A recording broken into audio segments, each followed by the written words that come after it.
pag-usapan lang natin ang breaking news. May pasabog nga naman kasi ang bali-balita at exclusive na pinag-uusapan ngayon. Daniel Padilla, kaya masaya, nagbalikan na daw sila ni Catherine Bernardo. Wow, gandang balita yan guys, no? Talagang ang prediction at manifest ng iba't ibang mga netizens at mga sawsawerang kapitbahay dahil sa mga nakikita nila. At lalo-lalo na, yan din kasi ang pinagsisigawan ng mga Dilolo fans. At lalo-lalo na, yan din kasi ang gusto ni Daniel Padilla at Catherine Bernardo sa isa't isa. Pero take note guys ha, si Daniel Padilla, matagal niya na yan pinapangarap, diba? Na suyuin at balikan si Catherine Bernardo. Siyempre, nagsimula yan 2023, 2024, hanggang 2025. Grabe! Ang tindi talaga ni Daniel Padilla at natiis niya yon para sa kanyang pagmamahal kay Catherine Bernardo. Kaya nga naman kasi pinag-uusapan ngayon na si Daniel Padilla ay nililigawan niya daw ulit si Catherine Bernardo, ayon kasi sa ibang mga netizens dahil sa kanilang nakikita at napapansin at nararamdaman. Lalo-lalo na kasi pabilis ng pabilis umano ang kanilang kutob dahil sa kanilang nakikita, naririnig, napapansin. Kaya nga naman kasi ang iba't ibang mga tao dahil sa kanilang prediksyon na pinang-aawakan at pinagdarasal ay nagkatotoo dahil sa kanilang paniniwala. Malakas kasi ang kanilang paniniwala dahil yan kasi ang mga pinag-uusapan ngayon sa social media. Grabe nga naman kasi ang mga breaking news at mga exclusive na bali-balita patungkol kina Daniel Padilla at Catherine Bernardo. Grabe nga naman kasi tamang-tama sila sa kanilang prediksyon. Kita nyo naman, no, matindi pa sila sa mga manghuhula. Pero para sa atin naman kasi last 2024 ay naulaan na yan ni Jake Costura. Hindi pa kumikilos umano si Daniel Padilla dahil sa kanyang pagsuko umano. Pero si Jake Costura, alam niya na 2024 pa na magkakabalikan sina Daniel Padilla at Catherine Bernardo. Pinag-aandaan lang daw ang kanilang balikan. Na talagang katotohanan nga naman kasi ang kanyang ula umano kina Daniel Padilla at Catherine Bernardo. Kaya nga naman kasi sa lahat ng mga nararamdaman ng iba't ibang mga tao, mas nararamdaman din yan ng mga Dilolo fans. Pero mas excited umano sina Catherine Bernardo at Daniel Padilla sa isa't isa.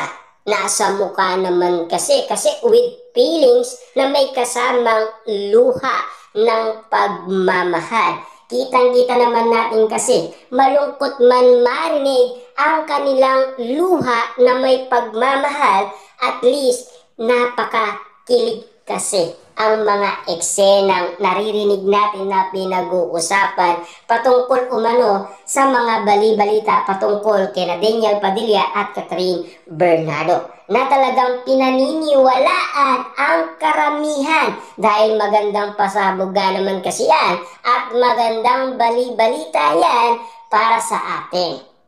Pero ano kaya ang balitang ito na naririnig ngayon ng pamilyang Bernardo? Galit kaya ang pamilyang Bernardo sa sitwasyon na naririnig nila at nakikita nila, lalong-lalo na sa kilos ni Catherine Bernardo na pinapakita? Ano kaya ang say nila, lalong-lalo na si Kate Bernardo na nag-post noon ng critic post sa lahat ng mga nagawang kasalanan ni Daniel Padilla. Napatawad na kaya ni Kate Bernardo si Daniel Padilla sa lahat ng mga kasalanan na gawa niya sa kanyang kapatid na si Catherine Bernardo? Lalong-lalo na si Daddy Teddy Bernardo. Napatawad niya na kaya si Daniel Padilla? Dahil alam naman natin, last 2024 at 2025 ay ayaw nilang pilitin si Catherine Bernardo makipag-ayos kay Daniel Padilla. Lalong-lalo na ang mga tito ni Catherine Bernardo na pumipigil din noon sa kanya na huwag makipagbalikan at huwag makipag-usap kay Daniel Padilla.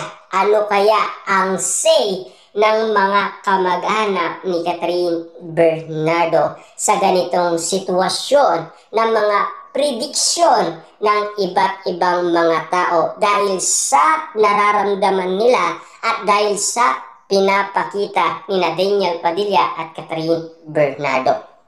Ano kaya ang say ng mga kamag-anak ni Catherine Bernardo sa ganitong mga eksenang pinaparamdam umano ni Catherine Bernardo at Daniel Padilla? Ngayon pinag-uusapan na sila na nagkabalikan na daw sina Daniel at Catherine. Siyempre alam naman natin kung ganyan ba ang ipakita ni Catherine Bernardo at Daniel Padilla, magtataka talaga ang lahat ng mga tao at ikakagulat yan ng maraming tao dahil sa kanilang napapansin at nakikita. Siyempre alam naman natin kapag ganyan ang mga kilos ni Catherine Bernardo, diba? Kasi sa daming nalilig sa kanya, pero iisa lang talaga ang minamahal ni Catherine Bernardo. Kasi yan ang mga pinapakita niya sa atin. Ibig sabihin, kahit hindi man magsalita si Catherine Bernardo, kahit tahimik lang yan, pero